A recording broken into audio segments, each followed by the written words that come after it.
Okay, hello, I'm Jim Krause again from Long Shot Golf, makers of the Long Shot Impact label. This is the part one section of the Own Your Swing series that I wrote on the website to better explain how you can make best use of the Long Shot Impact label to improve your game in general. Establishing your baseline is really as simple as it sounds. You have to understand that you need to know where you're at before you can know where you're going. You need to know your swing before you can own it. And you're looking for that one, you're looking for good contact. You're looking for that swing that you experience when you know you hit it dead on and everybody else knows you hit it dead on and you never thought you could hit a ball that well. But you can, as long as you can do it consistently. And your baseline establishes where you're at the beginning of this journey and how you can work with what you have, your abilities, your equipment, etc. Again, we're dealing with what's been mentioned many times in the past, the one core truth in golf. You cannot have good golf without good contact. It just doesn't exist. The pros know it. The rest of us hope for it. We see it intermittently. They see it most of the time. So that's why they're pros and we're not. So regular contact is a must. Establishing your current baseline is an important step. It's really one of the reasons why a lot of people take lessons and switch clubs, but don't understand why they're not improving. With the number of clubs and new balls and AI assistants and everything else that's gone on in golf, it's kind of disheartening to see one of the latest surveys I saw that said since 2018, the average distance for the amateur golfer, with all of that new explosion of information, has actually gone down 1.4 yards. Started at 226.4 in 2018 and is now down to 225. Well, the pros have gone up.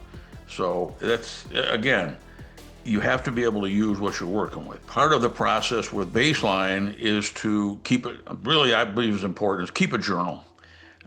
We actually sourced a little journal book. Obviously, you don't need to use ours, but it's something that can fit in a pocket and it's easy to use. So you'll see pictures of it throughout where I've made entries. And your journal is where you want to keep the notes, some impact labels you've already hit, because you can keep them as records, with notes as to what you were doing at the time. So it's important that you keep that. And it's one of the key features, and it's a good starting point. Your baseline consists first and foremost of noting your ball flight tendencies. Launch angle. Do you hit the ball high? Hit it mid-flight? Is it a low trajectory? It's a main factor involved in not only assessing where you are, but if you go to a fitting and choosing the right shaft and choosing the right club head. And also balls. There's a lot of balls now that are key to different swing speeds. There's so many variations available in the modern game that these journal entries become invaluable, or you're just going to go around wandering in the woods forever and never, literally, and never figure out where you're going. Don't discount the value of your impact records to be kept in a journal or at least somewhere to be noted, because they were actually achieved under unpressured natural conditions. It's kind of hard to get a good feel for impact position or your actual swing during a teaching session or during a club fitting session or during anything artificial. Many of us have had the occasion where we'll grab somebody's new club and hit it one time and hit it great and then never do it again. It's a situation where your impact records can be kept with notes because they were achieved in a non-clinical nature, in a wide open fashion. So they're very important. Make notes of things, of your tendencies. Do you draw? Do you hook? Do you fade? Do you slice? Do you hit a ball fairly straight? Your dispersion on the course, where that ball lands, where it lies, and your height and your distance and everything else.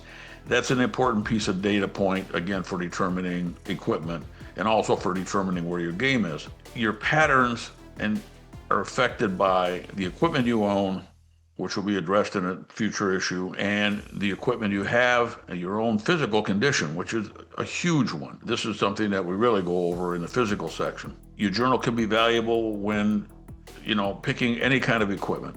It's said the game of golf is managing your misses, but striving to miss a little less often is really a better goal. So note your average distances with your main club groups. 5 or 6 shots maybe, and whatever. And your drivers, your fairways, your long irons, your mid irons, short irons.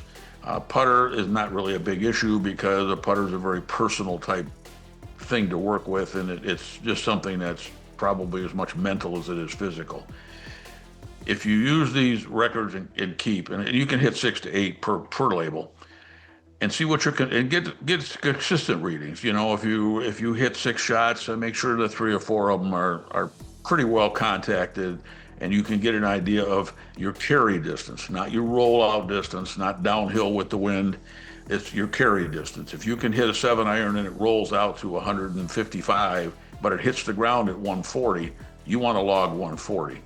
And then you can work with the conditions from there. So note your distances with each club group.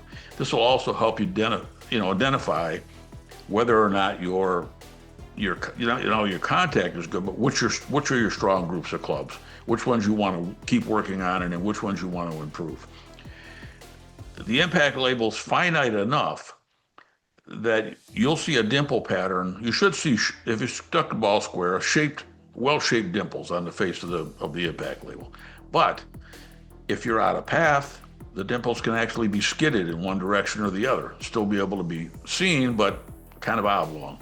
You also can get skid marks, like skidded off in one direction or the other, indicating a vastly out of path swing. There's a lot of information you can pick up. You'd like to see a consistent pattern. You don't want to see it looking like a club that was in a paintball fight. You want it to look like you're kind of in the same general area, and you can make adjustments based on your own ability to bring that into focus. You'll be surprised how intuitively you can do that on your own. That's why we find that young kids learning the game are extremely good at adjusting themselves personally and coming up with a swing that maximizes their contact. It also is important for people who just don't like hands-on in-person lessons to be able to diagnose themselves. So each section of this information is important to keep a record of and important to make a map of. So if you know your distances, you know your tendencies, you know your flight patterns, you know who you are and what you're doing right this minute with your equipment, that's the baseline, and that's where you start. And remember, don't just play better.